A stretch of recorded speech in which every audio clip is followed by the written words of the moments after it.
In Yu-Gi-Oh! It's all about Yugi secrets, duels and those iconic finger guns.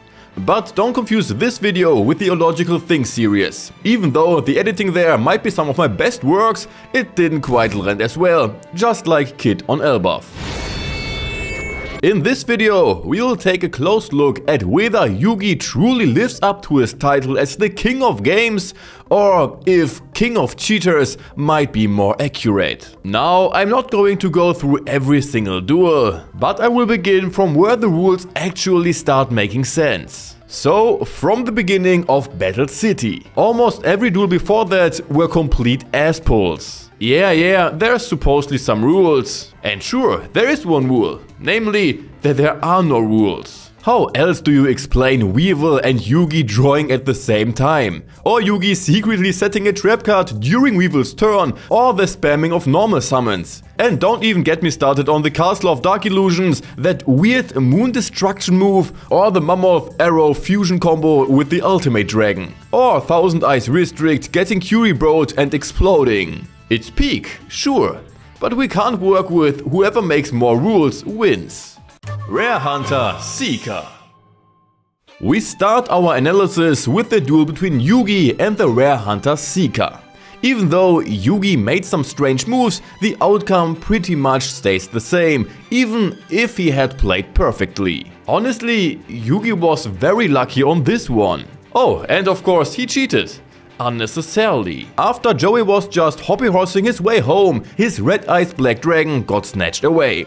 First, he got absolutely wrecked by Exodia, and then he straight up got beaten by those dirty Rare Hunter goons. Bro, we all wear the same clothes, so we're basically one person, right? So it's a fair 101. Of course, Joey's best friend steps up to get the card back, leading to the duel. Starting with the opening hands: Beta, Light of Intervention, Polymerization, Chain Destruction and Summon Skull. The duel is essentially about Seeker defending long enough to get all 5 pieces of Exodia in his hand, using his Rig Deck and X-Ray contact lenses, which would give him an automatic win. Yugi's strategy, on the other hand, is to use cards like Time Seal, Light Force Sword and Chain Destruction to prevent this and defeat Seeker the normal way. The duel is set up in an interesting way. Seeker plays strong defense cards, uses Swords of Revealing Light, and honestly doesn't need much of a brain, as he could have won if Yugi wouldn't cheat. But to be fair, Yugi struggles with logical thinking too. Right from the start, he activates one of the most useless cards ever: Light of Intervention. In the anime, this card is more than pointless, because literally everyone plays monsters face up in defense position anyway, unless you've got a Man-Eater bug or something like that. But in that case, you're already fighting back tears and act surprised because you know a damn effect monster is hiding there. I set this card face down in defense position. Whoa, we don't do that here. How else am I supposed to activate my Man-Eater bug's flip effect? So, it's a Man-Eater bug, 1-0 for you. Thanks. You're welcome. So, could you please not? Maybe the light is just symbolic, showing Yugi not only sees through Seeker's monsters, but also his strategy. Either way, you can't really mess up the first turn.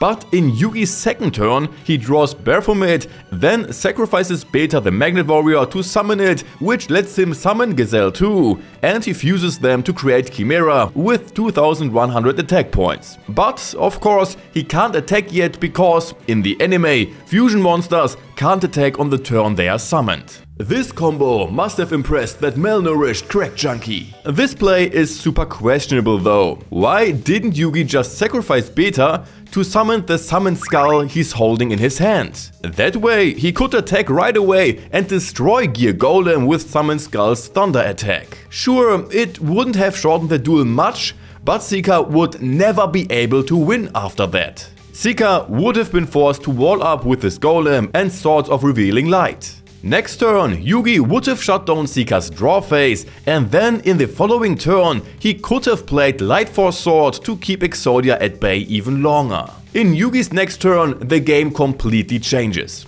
He draws Alpha the Magnet Warrior, the Swords of Revealing Light disappear, and Seeker is left with no choice but to summon an Exodia piece to defend himself, triggering Yugi's Chain Destruction, which prevents Exodia from coming together. Yugi then destroys Exodia set with Alpha and crushes Gear Golem with Summoned Skull, sending Seeker in utter despair. By turn 7, the duel could have ended in either scenario, but this strategy is way smarter. If Seeker hadn't been forced to summon the head on turn 5, the duel would have been over by turn 6. The key difference is that Seeker had to play the head because he had nothing else in his hand, and the Swords of Revealing Light were off earlier than in the anime. In the original timeline, Seeker's move to play Exodia's head was highly questionable since he didn't even need to use it. He had the stone statue of the Aztecs in his hand, and if he had played that instead, Exodia wouldn't have been destroyed.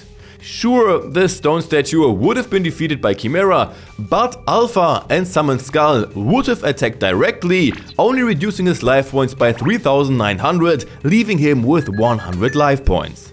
Then, in the next turn, Seeker would have drawn the last Exodia piece and won against Yugi. At least he would have if Yugi didn't cheat again in his final move, which was also totally unnecessary. Seeker had only summoned Exodia set and Yugi was still behind the Swords of Revealing Light. But instead of playing it cool, Yugi activates Chain Destruction to stop Exodia, which doesn't even matter since he was about to win anyway. He then destroys the Swords of Revealing Light with Dust Tornado, revives a monster with Monster Reborn to have 3 monsters on his side, and seals the deal. You would think he would end it logically, like attack Exodia's head with Alpha and then attack directly with his other 2 monsters for 4600 damage. But no, Yugi gives 0 fucks about logic. He attacks the head with Chimera first, leaving only Alpha and Summoned Skull, which can only deal 3900 damage. But because Alpha gets boosted by Summoned Skull's electric attack, he somehow gets an extra 200 attack points. And that's how Yugi wins. Why win honestly, when you can just cheat? Arcana. On to the next duel at the circus, a complete shitshow. Seriously, even a toddler could have ended this duel faster than Yugi did. Starting with the opening hand. Alpha, Beaver Warrior, Celtic Guardian, Kuribo and Mystical Moon. As we know, this is the famous Dark Magician duel. Both duelists keep bringing out their version of the Dark Magician, trying to pull off their signature move and saw each other's legs off with a circular saw. There were definitely some epic back and forth plays that were genuinely exciting, if you are willing to ignore the rules, of course. But the legendary ectoplasm scene was pure gold. Just as Arcana was about to win the duel using ectoplasm, Yugi's Dark Magician decided to go wild and just used ectoplasm's effect as well to protect Yugi. When it comes to cheating, Yugi really takes the crown. First, Yugi draws Brain Control, sets Alpha the Magnet Warrior in defense position and sets Brain Control face down. Arcana draws and summons Legion the Fiend Jester. So far, so good. But then, in Yugi's second turn, he draws Card Destruction and this full-time idiot activates it immediately. But why? If he had switched Alpha to attack position with 1400 attack points, used Brain Control to take control of the Fiend Jester with 1300 attack points, and summoned Celtic Guardian with 1400 attack points, Arcana would be done for. That's a total of 4100 attack points, which, as far as I know, is more than Arcana's 4000 life points. Plus, Arcana had nothing else on the field or in his hand that could have protected him from this attack. Yugi had a clear path and no reason to expect a trap. Sure, in the 4Kids dub this wouldn't have worked because Yugi had Ra instead of the Celtic Guardian in his hand. But we are sticking here with the original, and in this case the duel would have been over right there. Arcana wouldn't even have had the chance to tell his tragic backstory about Catherine before cosplaying as the Golden Lion Shiki. Strings. Just when Mardek's slaves had to swallow yet another loss at Yugi's hands for the third time, Mardek decided to go all in and take him down with Slifer the Sky Dragon. He sends in his loyal crackhead Krillin, drops the whole mime act and heads straight to the anime shores of destiny to seal the Pharaoh's fate. Hello Pharaoh, I'm a mime. Then, why are you talking? Yugi's starting hand this time here is Gazelle, Diffusion, Beta, Dark Magician Girl and the Magicial Hats. This duel is all about Krillin summoning Slifer, drawing a ton of cards to power it up, and slowly but surely crushing Yugi with the sheer size of Slifer's mighty power. Yugi's job is to prevent Slifer's summoning, overcome the revival gem and force strings into a deck out if Slifer does make it onto the field. All in all, this was a pretty epic duel. But I still don't get why Krillin holds Pot of Greed in his hand from the very beginning, only to activate it in his 6th turn. Probably got a bit too hyped on that spoon soup of his again. But Yugi's opening in this duel is even more questionable. Krillin plays Humanoid Slime in attack position and sets one card face down, so Yugi smells a trap. Because of that, he only summons Gazelle and sets Diffusion. But he also just drew Spellbinding Circle, which he could have set to activate in case of a trap. And for real, why did he summon Gazelle first? Why not Beta? With Spellbinding Circle as backup, Beta could have knocked strings down to 3100 life points. Wormdrake isn't that tough of a wall as well, which can get taken down by Gazelle in Yugi's next turn, and Beta could land a direct hit, so that Krillin would be left with just 1400 life points. But then, of course, Revival Gem would hit the field and things would unfold just like in the original duel. One cool thing that stands out though is the infinite loop Yugi sets up.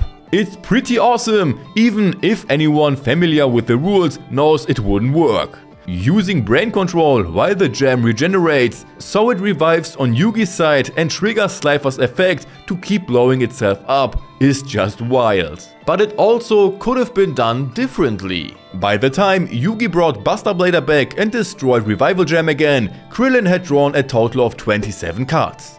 He had 17 cards in his hand, meaning Slifer had 17,000 attack points. There were 13 cards left in his deck. So if Yugi had a card like Card Destruction, he could have forced a deck out since there are only about 40 cards in his deck. Krillin would have had to discard 17 cards and then draw 17 new ones, but with only 13 cards left, that would have ended the duel. It wouldn't change the overall number of turns, but it would make the whole start a lot more interesting, since Yugi would have had Krillin on the ropes before the whole game flipped around. As for the tag duel with Kaiba against Tweedledee and Tweedledum, we can skip that because tag duels are weird. And we will skip the duel with Joey too, because Yugi wasn't even trying to win that one. He just wanted to free Joey from Mardek's control. So, moving on with Bakura.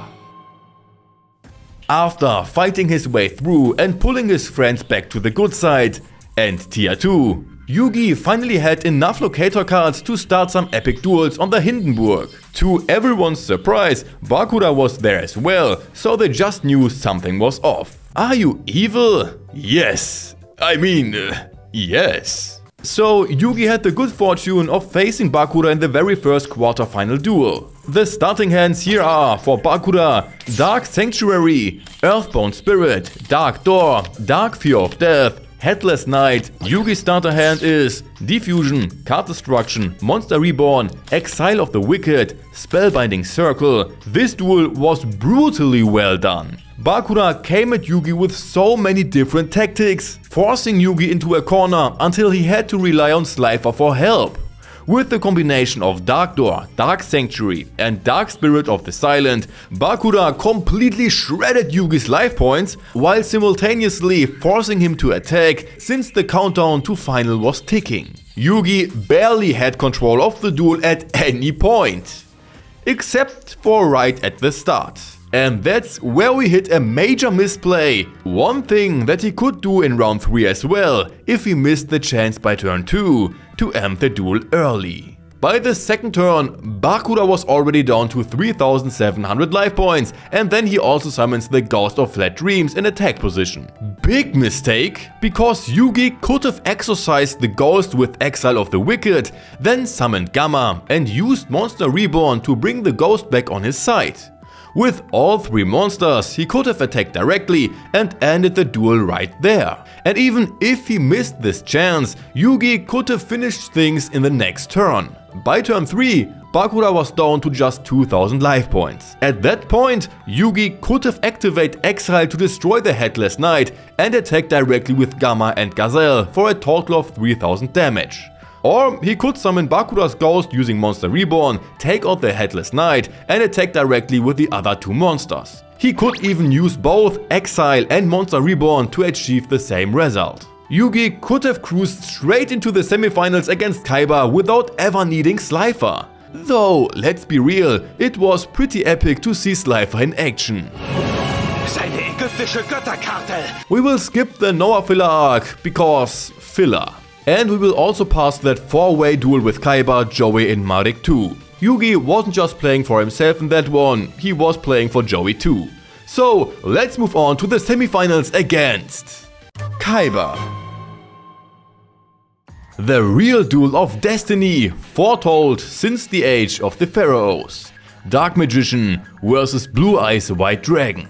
To be honest, this duel was incredibly complicated and keeping track of everything wasn't that easy. This duel had everything. Quick back and forth action, counter after counter after counter, Obelisk versus Slifer, Dark Magician versus Blue Eyes, a cheated Red Eyes and even a journey into the past. Everything. I love this duel, where the first thing on both minds was, of course, playing their God cards. Plan B, Dark Magician and Blue Eyes, or the Ultimate Dragon. But as epic as it was, I have to admit, Yugi could have done better. The turning point of the entire duel lies in Yugi's third turn. This is when he draws the card Life Shaver. The longer this card stays face down on the field, the more cards Kaiba would have to discard from his hand when it's activated. But instead of setting it, Yugi foolishly trades it for Slifer after Kaiba snatched Slifer from his deck with Lullaby of Obedience. Even though Yugi knew this card was the perfect counter to Slifer and Kaiba couldn't even do anything in that turn, he completely messed up and handed Kaiba the strongest counter for Slifer in exchange for, well, Slifer. If Yugi had just set Life Shaver during his third turn and in his fourth turn set Big Shield Gardener in defense position along with Soul Rope, Kaiba would have been stuck with a choice between Collected Power, which is completely useless in this duel, and Magical Heads, which is also totally useless for Kaiba since it only works with spellcasters in the anime and Kaiba doesn't have any. Sure, Gardener would still get pulverized by the XYZ Dragon Cannon and Yugi would still be able to bring out all three of the knights thanks to Soul Rope. In Yugi's fifth turn, he would have summoned Slifer normally, which, with the activated Pot of Greed, would have 3000 attack points, but an attack would be blocked by Kaiba with Meta Transporter. Yugi would end his turn, meaning 3 of his turns would have passed, and Life Shaver would then force Kaiba to discard 3 cards, essentially wiping out Kaiba's entire hand, except for Obelisk, which he would have just drawn. Balance of Power, Collected Power and Command Silencer would all be sent to the graveyard, leaving Kaiba without any cards to save him. His XYZ Dragon Cannon would be tributed for Obelix the Tormentor, but wouldn't attack because of Slifer's second effect, making Slifer stronger with 3000 attack points. Yugi then draws Kuribo and sets a card and card destruction face down, which he immediately activates during Kaiba's turn. Yeah, just like in the anime. So I'm just sticking to the rules here. Now, I don't know the exact order Kaiba draws at this point, but he could end up with Soul Sword, Soul Hunter, Card Guard and Damage Condenser. But it doesn't really matter which 2 of the 4 he draws. What's crucial is that Yugi now has Kuribo, Magical Heads, Chain Destruction and Electromagnetic Turtle in his hand. Knowing that Slifer would destroy him in the next turn, Kaiba attacks only to be blocked by Kuriboh, just like in the anime. So, in Kaiba's best case scenario, he sets Cardguard face down as a last defense. Yugi draws Book of Secret Arts and attacks, but the attack is blocked by Cardguard, forcing Kaiba to discard a card from his hand. Kaiba draws one of the remaining 2 cards, but at this point, it doesn't matter. Obelisk would fall, Slifer is at 6000 attack points, and Kaiba would have no way to counter it. Even if Kaiba summoned a monster in defense position, Gazelle would take care of it and Slifer would finish him off by Yugi's 9th turn instead of his 13th turn, and without having to cheat in the red eyes. Giving Kaiba Life Shaper was the fail move of the entire duel. Instead of stripping Kaiba off his 2 key defensive cards, Balance of Power and Command Silencer, Yugi gave him an extra layer of defense. Without those 3 cards, Kaiba's defenses would have crumbled and Slifer would have beaten Obelisk. But the duel had to unfold the way it did to fulfill the prophecy, forcing Yugi to cheat his way to victory. Still, this was one of the most insane and epic duels ever, if it weren't for all those random Joey dreams in the anime. Marik. After Yugi left all the other duelists in the dust, and with Marik relying more on luck and the Shadow Realm than anything else, it finally came down to the ultimate showdown between Yugi with Slifer and Obelisk against Marik with Ra. The duel with its hostages was truly worthy of being the final battle in the Shadow Realm. Of course, Marik's plan was to summon Ra and end the duel in a single turn once he fished it out of his graveyard. Yugi had to find a way to survive each turn, holding off Marik's relentless attacks with his 2 God cards, and only with the combined power of the 2 magicians, Yugi was able to banish the evil Marik and Ra for good. And yes, for once, Yugi played the duel without any major misplays, earning a truly honorable victory in the final battle. We will skip the filler episodes with Orichalcus and Siegfried too, even though there were some pretty epic duels in there. Yugi Muto. The true final duel. This was Yugi Muto's ultimate test to prove that he had grown strong enough to stand on his own. Artem had been like a father to Yugi, raising him in place of his actual father and guiding him to become independent. That, in a nutshell, sums up their relationship. To see if he had done a good job as a father figure, Artem had to test Yugi one last time. And even though it was difficult, both had to let go of each other so Yugi could live his own life. Artem, with all 3 Egyptian god cards, faced Yugi Muto, who had built a deck specifically designed to counter Artem's deck. Yugi, of course, knew Artem's deck inside and out, and he had a plan to destroy all 3 god cards while preparing for every other move Artem could make, aiming to duel Artem back into the afterlife. But you know what? Artem could have won. In fact, he could have done so in an epic way with all 3 Egyptian god cards. The beginning of the duel remains unchanged, so let's jump to Artem's 4th turn, where the whole duel flips on its head. In the previous turn, Artem had already summoned Obelisk, set Mirror Force face down, and refreshes both players' hands with Card of Sanctity.